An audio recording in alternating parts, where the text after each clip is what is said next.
Hey there.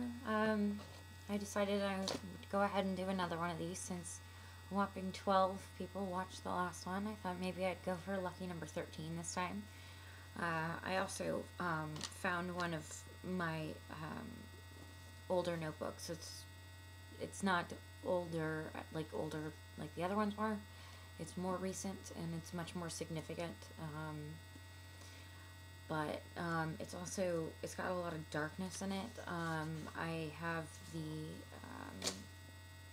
I guess the talent of being really consumed by words when I'm very depressed, and that's when I tend to go on these, almost maddening sprees of writing.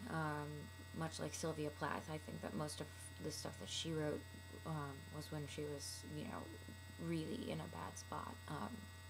And I draw a lot of inspiration from her, so that could be part of the reason why it resonates in me. But anyway, this is from a time in my life when I had broken up with somebody I had been dating for 6 years, and not long after her breakup, he found someone else and he became engaged. And I also no longer had my job as a nanny, which I had had for 3 years because the family decided to move to Ohio. And so I felt I had no identity, basically. I'd lost the person that I linked my identity to, and I'd lost the boys that I'd helped raise, and I didn't realize how much it was going to hurt until it actually happened. So a lot of that's reflected in here. Sorry if it gets a little dark.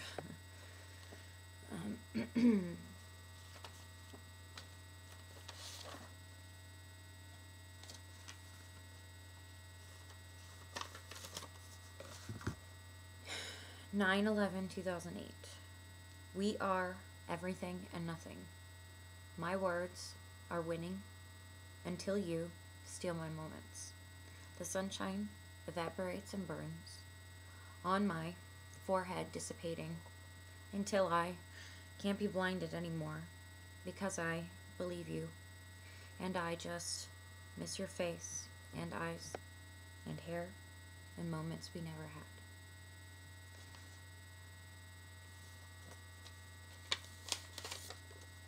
The next one is 11/12/2008. The leaves are dusting off the trees. Remember these, remember these. A leaf for everything I said, a pile tall to fill your head. I'm collecting them, it's time to leave. Remember these, remember these. My innocence was yours to break and set me free. You said you would stop when I did, so here it ends. We can be friends. No more heart upon my sleeves. Remember these, remember these. You aren't meant to love me anyway. Something you don't have to say.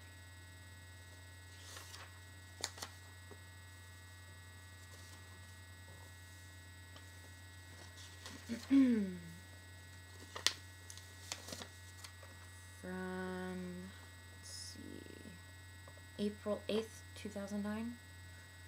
We spilled on the pillows like paint, splashed on the drapes, marked on the walls yellow handprints, making the bedroom Grauman's Chinese theater. You left me soggy and sticking to the floor. I've washed my sheets 100 times, but there are little splatters still. My wall makes me never want to go to Hollywood. I'm sure they're lonely just like me. Just to let you know, a lot of times I don't, well, 9 times out of 10, I don't make a title to my poems. It's usually too difficult to do that. I envy writers that have that ability.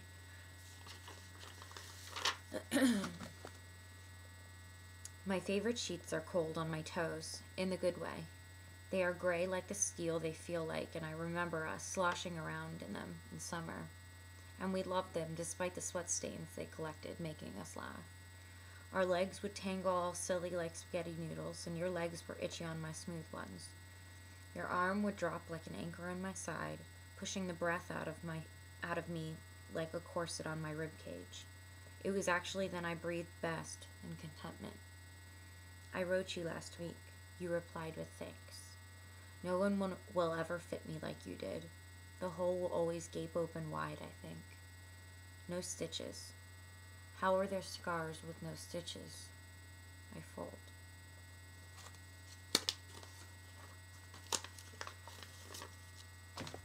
This is a poem I titled Grandma.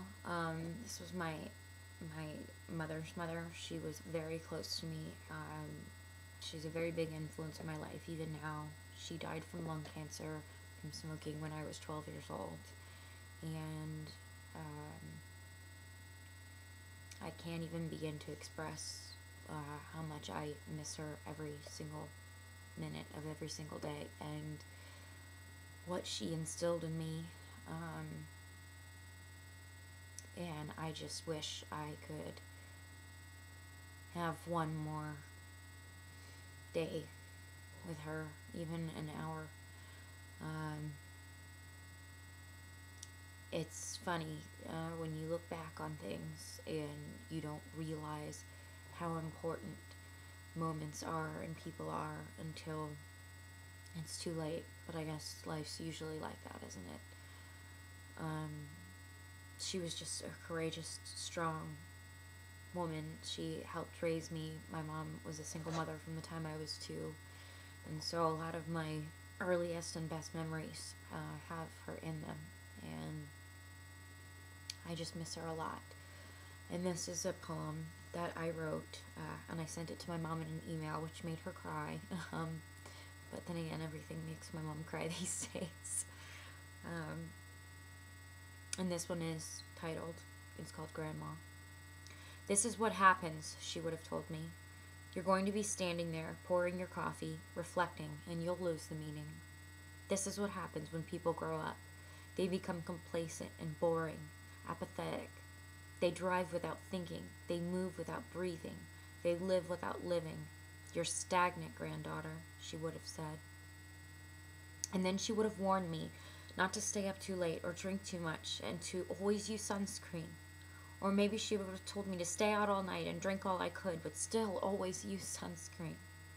She would have told me to mind my mother and not to be so hard on her, because I'm just the same as my mother, and my mother is just like her, a trinity, her being the Holy Ghost, and Mom the Father, and I the Son.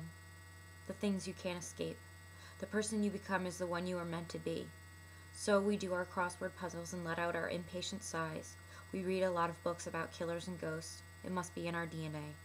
Because my blood is Mom's blood, is Grandma's blood, and so on. Who you are is who you are, and those kinds of things can't be changed, she would have said. She would have told me to nurture the spark I had as a child and keep the wonder, leave a glint in my eye and keep asking questions. This is what happens when you're not allowed to play, she would tell me, and recall her days as a little girl.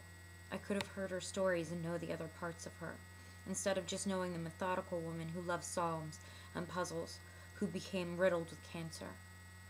This is what happens when you defy the rules, Sarah, she would have scolded, telling me not to smoke the white demons that destroyed her insides, ate her lungs whole, and stole her from me.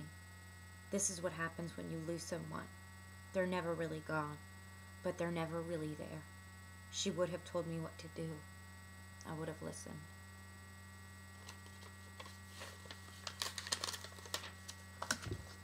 And the last one I'm going to share is from June 2nd of 2009, same day.